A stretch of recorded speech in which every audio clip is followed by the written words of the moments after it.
good? Yeah. We are good, and welcome to Cars, Shops, and Collections, everyone. First off, I say it every week, thank you so much for subscribing to the show, watching the show, leaving comments. It means the world to me, and also to Gene, that you guys follow the show and interact with us. It's just awesome. So as you saw in the title and maybe the teaser video, we got a 1976 Cosworth Vega. 3,508 of these were made, and Barry here in Las Vegas, and it's getting hot here in Las Vegas. Barry is around the corner, and he's got his Cosworth Vega waiting for us. But here's the thing. So you know we got a Cosworth Vega. Barry also has a second car for us to see that I'm gonna leave as a surprise for you, Gene, and a surprise for everyone that's watching. So we ready? Let's do it. Let's do it, let's do it. Why don't you follow me?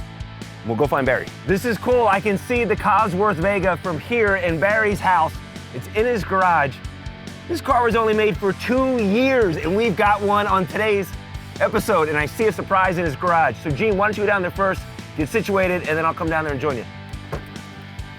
1976, Cosworth Vega. Barry, how are you, buddy?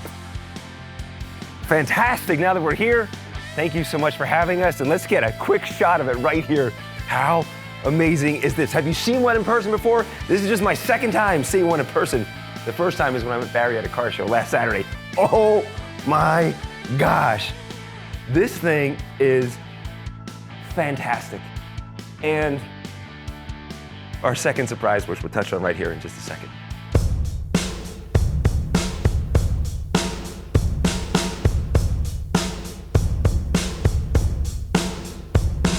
All right, everyone, I want you to officially meet Barry. And Barry, thank you again for having us. It's fantastic. Thank you for coming out. And Barry is the owner of this 1976 Cosworth Vega.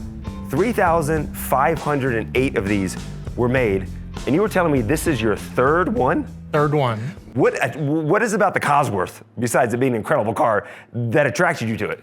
Well, my dad brought me up appreciating unusual cars, and when this first came out, I just glommed onto it and bought one new in '76, and had to sell my first one when I transferred to Japan in '84, and later on when I retired from the Navy, I bought one to restore, and then I bought a second one to restore, and so now I have this one as my third one, and I'm actually hunting for a fourth one.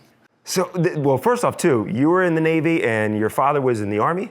In the Army. So thank you for your service, and we appreciate everything you've done for our country. Of course, appreciate it. Let alone also now taking time for us to talk about this incredible car. So go back to '76, you bought one brand new. The idea of the Cosworth was 1973 is when they kind of came up with the concept to come out with these. Can you explain to our audience the Cosworth Vega, the meaning behind Cosworth? What makes this a Cosworth Vega? Well, Cosworth of England, of course, was a racing engine manufacturer. And John DeLorean thought he would, in my opinion, he was going to recreate the magic of the GTO, where he took a Tempest, put a big high-powered engine in it, and created a muscle car. And that was his intent with the Vega. You know, the Vega had a bad reputation. He was going to put something in it to be competitive with the BMW, with the Alfa Romeos back in the day. And that was his intent. And, you know, and when it came out eventually, they had some issues with emissions and whatnot, but it did come out in '75, and production continued until '76. And it went quite well. You know, it was competitive, handling-wise and racing-wise with the Corvette and the Camaros back in the day. And if you think about it, a little car, 110 horsepower, going against those cars, it was pretty well for its day. It's an impressive machine. Impressive for its day, of course. But again, I'll be honest, Vega had a bad reputation. Well, growing up, my parents, I grew up in a Vega station wagon. And I remember the issues that had, rust issues. I felt like it was always going in for some kind of repairs. There's a lot of stuff going on. But this base it's a Vega GT is what we start with for this. In 1976, 75 is the first year. 75, it only comes in black and then with the gold striping, which is really cool. 76, you have more color options, but you decided to stick with the original color of the Well, and I did change I put on the rally stripes, which are different than the original. Okay. and I blacked out some areas that originally weren't. So, Gene, should we pull it out into the sun so we could see it better? Yeah. Okay, would you mind starting up and just pulling it out in the sun? So let's really have this thing pop. And then while Barry's starting that, we're gonna touch on his dad's car as well. There's a great backstory on his dad's '64 Triumph Spitfire. And so you want it in the full sun? yeah, if you could, why don't you pull down the full sun?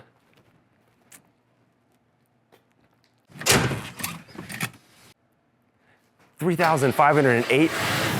Ooh. That's a nice little sound to it. 1976, there were 1,400 made. Numbers-wise, this is so rare.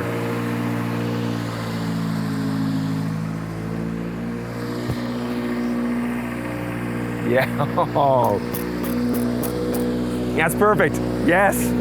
Yes.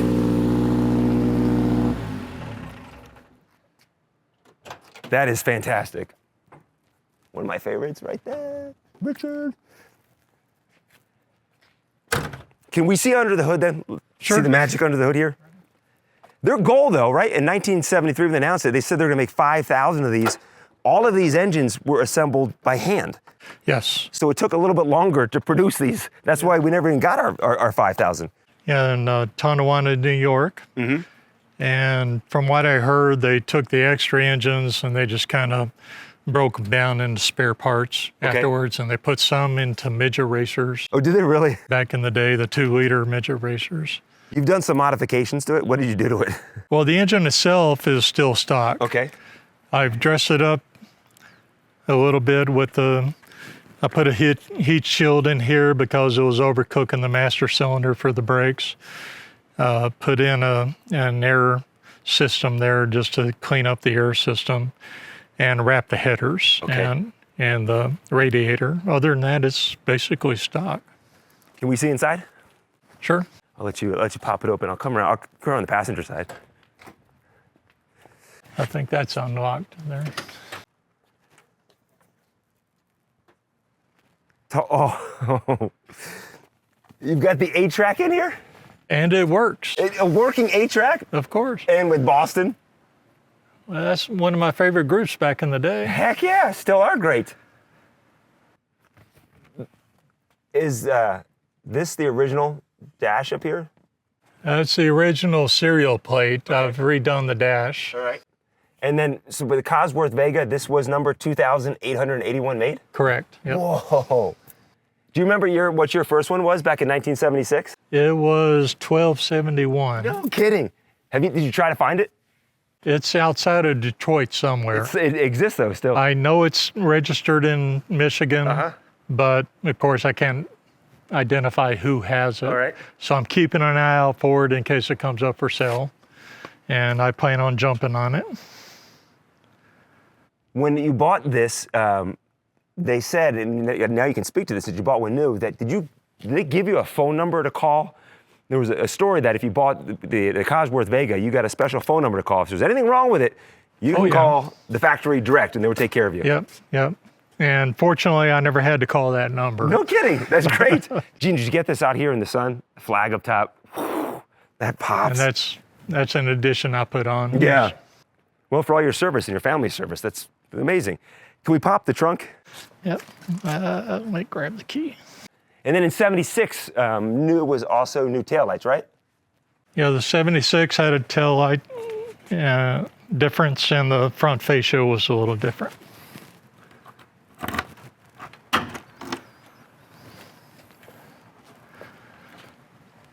It's a long trunk.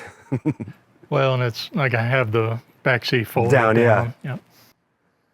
This thing makes the Vega cool. It really does. It's a fun car. Yeah. And you replace the seats, obviously. Yep. Can we go for a ride? Of course. Before we go for the ride along, Barry, what did you do down bottom underneath here? Well, for the suspension, I beefed up the front and rear sway bar, added racing shocks front and rear, and then the traction bars on the rear. Okay. And of course, the fat tires front and rear. This is just a cool car. I am sorry. This is just a cool car. Only made for 2 years, and you have one in such great condition. fourth one. Let's do the ride along. This is fun. There we go. It's finicky.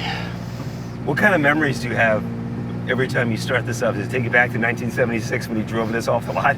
Oh gosh, I was fresh out of high school and fresh in the Navy, traveling all over the country and having a hell of a time. Right? Yeah. Where did you buy your new one? Down in Texas? In Dallas. Yeah. Yeah. I took it to Florida, and from there took it up to Wyoming, up to Seattle, down to California on a ship. They craned it onto a ship. And on one of the ships you were working? Yep. And took it down to San Diego. Okay. You get cooler and cooler with your stories, to tell you that much. And the fact that you're a Cowboys fan, man. Of course. You and I should hang out more often. That's a neat sound. When you take it to car shows, what kind of looks do you get? People walk up and ask you, what is it? A lot of people ask me, what is it?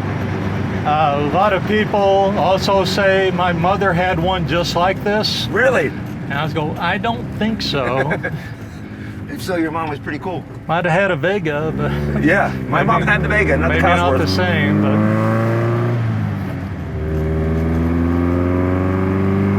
but it's all... And occasionally I'm really tickled when I run into a person that actually knows what it is. They might have had one, or they knew someone that had one. Or... Yep. Everyone watching right now, did you have one? Did your neighbor have one? Let us know in comments. And what year did you have? The 75 or the 76? And the Vega too. You go back into the 70s. We've got Honda coming over. We got Toyota coming over. So Ford cranks out the Pinto as competition, and then Chevy comes out with the Vega as competition. But this thing was next level. Next level. So it was all great fun. Oh, hello. Because of YouTube copyright, we can't play the music, but I can tell you that it does work, and we were just rocking out to Boston on an 8-track in a 1976 Vega. Life does not get any better than this. Oh, you can play 8 bars. So what you can do? Yeah. With the research, that'd be great. Is there AC in this? No. No. That was one of the reasons they didn't sell it. They sold a lot of these in the Midwest and the Northeast, in the South and the West. Whoop. We can just stop it right in the sun too. They didn't sell too many. Black car, black interior, no AC. All right. As you start it up though, I'll let you start and back it out. But this was your dad's car. Yep, he bought it new in January of '64. Oh my gosh. I got it from him in 2005 and spent almost 8 years doing a complete frame off, nut and bolt restoration. It looks brand new. Yeah, that was my intent. What a tribute to your father. This is amazing.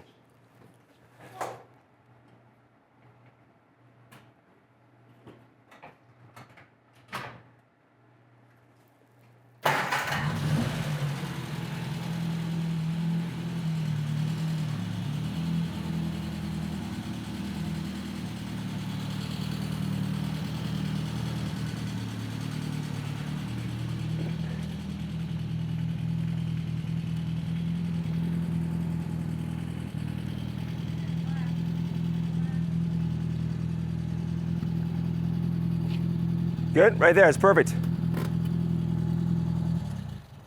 Barry, why don't you kind of just walk us through what you did with this and how special it is to have this car. So obviously as a child, you spent a lot of time in this car. To have this in your garage, how special is this? Well, I have some pictures of my little head in the back hump there, between my mom and dad as he was driving the car. And so it's, like I said, my dad raced it in '64, '65, won the Texas Regional Championship, SCCA, those years. '67, he won the Carroll Shelby Terlingua Challenge that year, and that's why it was so special to him, and he kept it. He had a lot of other cars, Porsches, Saabs, Citroens, what have you, that just came and went, but this was always special. He kept it. Let's talk about that Shelby race you were just talking about. That's 1967. That race takes place down in Texas. Because what's the race called again?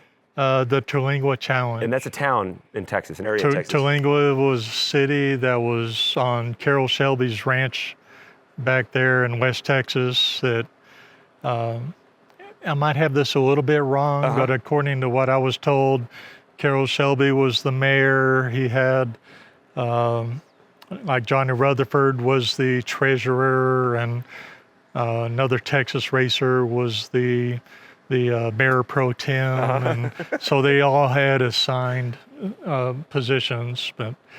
But every year, or mostly every year, they'd have what they call the Terlingua Challenge, where they would invite all the Texas racers. And my dad was invited in '67. And again, from what I was told, it was a combination drinking, eating, and cooking contest. Because, of course, Carroll Shelby was famous for his chili and whatnot. And my dad won first overall in 1967. And again, that's why this car was so special to him, and he kept it all these years.